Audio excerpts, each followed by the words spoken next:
up mga kasisi ko, and for today's upload nga ay samahan nyo ako sa aking very quick na pamamalengke. Ito nga pala yung araw bago nangyari yung pinakamalaking sakuna ng buhay ko. At ito na nga din pala yung araw na magkakaroon na pala ng hand, foot, and mouth disease yung anak ko. Ay naku naman. Yung tipong nag-lipstick ka pero nag-face mask ka din, anong purpose ng lipstick niyan? Tanging professional lang ang nakakagawa niyan. At dahil quick pamamalengke lang ang ating gagawin ay na nga ay konti lang aking binili dito sa Vergara. At this point nga ng aking buhay ay nakapila na ako dito sa may counter habang iniisip kong kumusta na kaya ang aking anak. Ang sabi ko kasi kay mama ay tignan-tignan niya na lang sa Exodus at sakto namang dumating ang kapatid ko kasama ang pinsan naming may birthday ng araw na ito. And the rest is history na lang talaga pagkaalis ko. Anyways, ito na nga pauwi na ang person at medyo kabado dahil may sinend silang video sa akin na about kay Exodus ay di ko alam kung ano yon dahil wala akong signal dun sa palengke kanina. At ito na nga for the overthink na tong ina nyo dahil nga hindi ko alam kung ano talaga yung sinend nilang video sa akin dahil hindi ko ma-play at wala akong data dun sa palengke. And to make the long story short, pagkadating ko nga sa bahay namin, ay naku naman,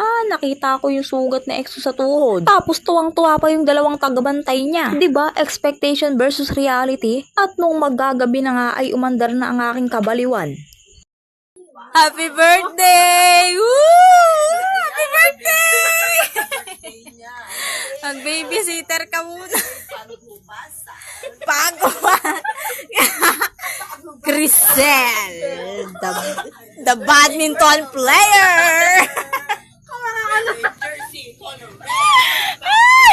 Pagubasa.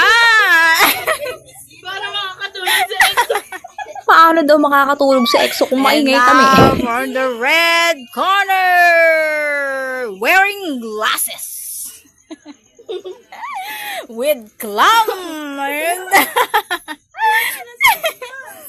with black shorts.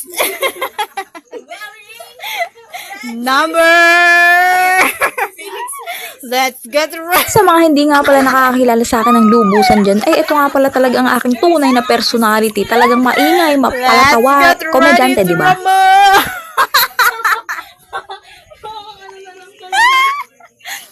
Let's get ready to rumble. Paghubasan. Paghubasan. Coming from the town of Hermosa, all the way from Hermosa. Let's get ready to rumble. And let's all welcome the import from Philippines. Well, anyways, mga kasisi ko hanggang dito na lang muna. Salamat sa panonood hanggang dulo.